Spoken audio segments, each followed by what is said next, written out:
Hello everyone. I hope you're having a great time during the quick meal. So, it's my honor today to represent my home and show you my project that is close to my heart. Looking forward to daily life. I am Peggy from Taiwan. My home, Taiwan, is a lovely island with stunning landscape, engaging culture, and delicious food. Taiwan is a peaceful home for 23 million people where joy and happiness happen. But is Taiwan really safe? There's a huge international issue that has always existed and had not exploded yet. Chances are the war might break up at any time. In fact, we Taiwanese actually have long get used to this. Some people just ignored it, and some people try to face it.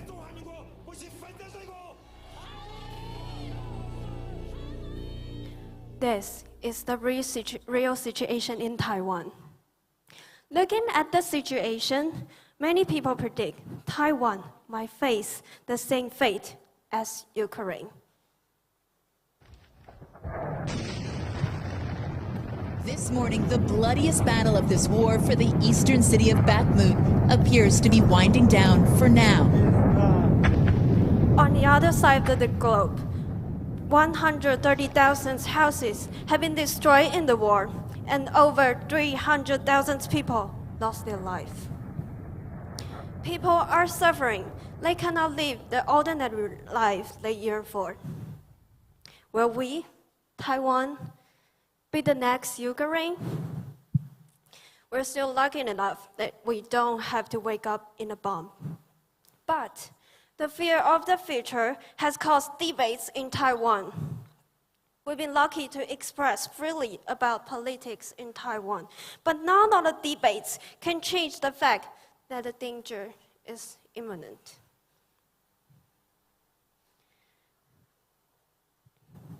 In fact, 40 years ago, things are different. For political purpose, all Taiwanese were soldiers at that time and worshipped our political leader unconditionally. That leader is Chiang Kai-shek, Chiang Zhong-zheng. Being much admired at all time, while now, from time to time, his statue had been splashed with paints. And other statues were eventually abandoned in the memorial park. In contrast, a 10-meter-high statue of Chiang Kai-shek and his memorial hall is still standing in the middle of Taipei. So, what caused the contradiction? That's because 40 years ago, in order to control the state of power, Chiang Kai-shek had restricted the people's freedom, and many opponents were imprisoned or even lost their lives. The historical event is known as White Terror. This information was slowly released after his passing. Some say, how can we commemorate such a killer? Well, some others say it was Chiang Kai-shek that has led Taiwan on the track of democracy. So we surely admire him.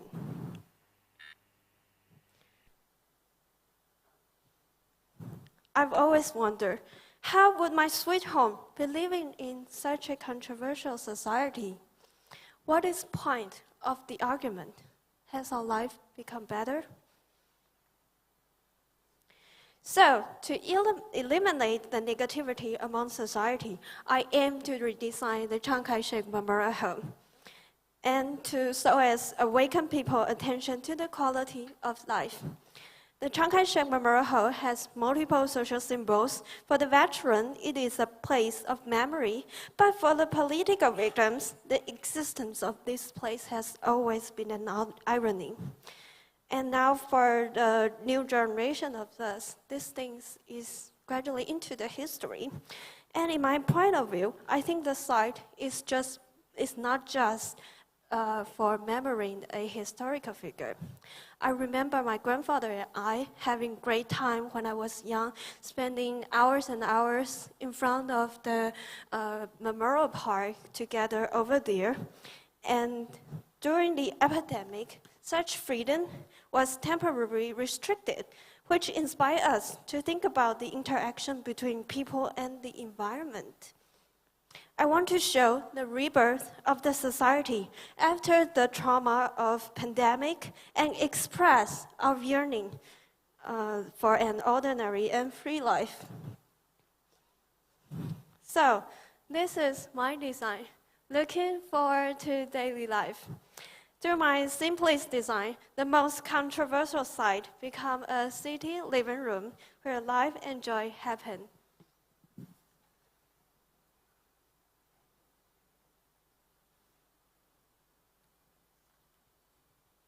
So let's look at the current situation of Chiang Kai-shek Memorial Hall. There's a wide plaza in front of the hall, which was built for shaping the stately atmosphere.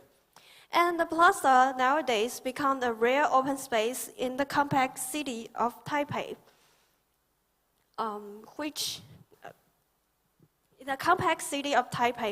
become a wonderful place to hold public events. And this means the service nature of them is gradually turning to be born for the users, which made me believe that this wide and rare feature had great potential to change life. For example, to change the impact of global warming. Under the background of high-density construction, many cities in Asia have serious urban heat island problem, especially in Taiwan, where the heat island index can reach 6 degrees high. And according to, as for Chiang Kai-shek Memorial Hall, the huge plaza has the ability to change environment problem and improve the comfort of people's life. So the goal of my design is not only to serve the visitors, but also to regenerate the entire city. And according to the relevant research, the park is conducive to improve the thermal comfort of the surrounding area, but its benefits are easily blocked by dense buildings and wind direction. So in my design, the huge central plaza is lifted up to create a multi-layer landscape. And by the result of the solar and ventilation analysis, we can see the lifted plantings are closer to the urban canopy layer, and which makes the wind smoother to spread the cooling effect of greens. And on the other hand, the project had also changed the social spirit. Before, the site had left a lofty and sacred spiritual symbol. And in order to eliminate this symbol, I raised the surrounding area of the hall and replace the sanctity central axis with the broken and rugged corridor, which echoes the rugged history of the ancestor in pursuing freedom. Eventually, the gentle slope formed the open space below, and the public function is given to the people. So, from the climate transition to political transition, I believe this is the best choice for the site in this generation. Through my creation, the Chiang Kai-shek Memorial Hall will be transformed into a colorful and free urban living room that welcomes the masses. And in terms of the service function, I have done the interview with the surrounding residents and also the visitors in Chiang Kai-shek Memorial Hall and collected the reviews and put the functions into this site. So a requirement including library, meeting room, gallery, auditorium, and so on. All of these functions are deployed below the umbrella-shaped support structure, which is constructed by sustainable design, including the lifting greens, ventilation, heat dissipation, and rainwater collection. So this is the library under the umbrella-shaped structure, and the library serves knowledges about history, which echoes the value of this site. As for the auditorium, public conferences will be held to convey information and condense social connection.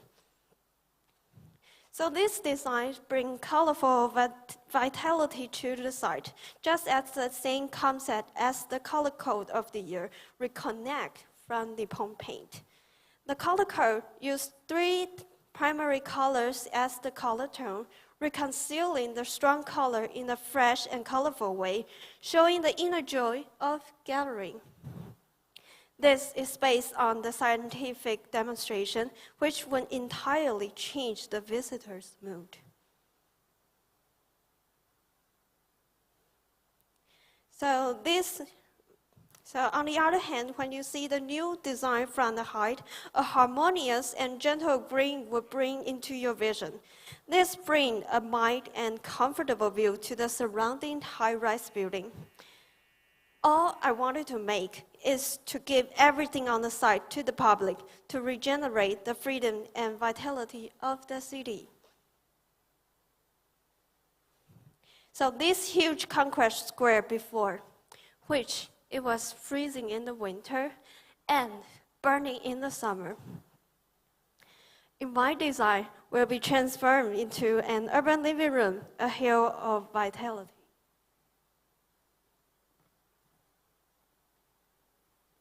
So through this project, I want to trigger our thinking about the coexistence interaction of people, the environment, and the climate, especially after the trauma of pandemic. Through the nature-based solution, this design has changed the quality of life in the city. And from the change of the comfortable environment, society's perception of land has changed. Land should be served to the masses and exist for life. And eventually, it will further change everyone's insistence on society and their own opinion. I, as an ordinary citizen, through this ordinary design, I want to tell the world the loudest. The essence of society is life, and the essence of life is happiness. So thank you for your attention. And by the end of the speech, I want to dedicate this creation to my grandfather. I am here today with his autobiography. My grandfather was born in mainland China at the age of 17. He was forced to leave his hometown to join the army because of the civil war between the Kuomintang and the Communist Party. After 6 years of marching, he went from mainland China to Vietnam and eventually to Taiwan. After 40 years away from home, he returned to his hometown, only to realize that he would never ever see his parents again. He never thought that life would be like this, but under the political situation, he had to sacrifice a peaceful home, peaceful life. And when he returned home to worship his ancestor at the age of 70, he left this manuscript. Mom, where are you? Beyond the azure sky, in heaven's embrace, yet all I see is green grass on a peaceful mound. I miss you. Forever and ever I yearn. You're not gone. You have always alive in my heart. This project is in memory of my grandfather and those who have sacrificed their ordinary life for a political situation.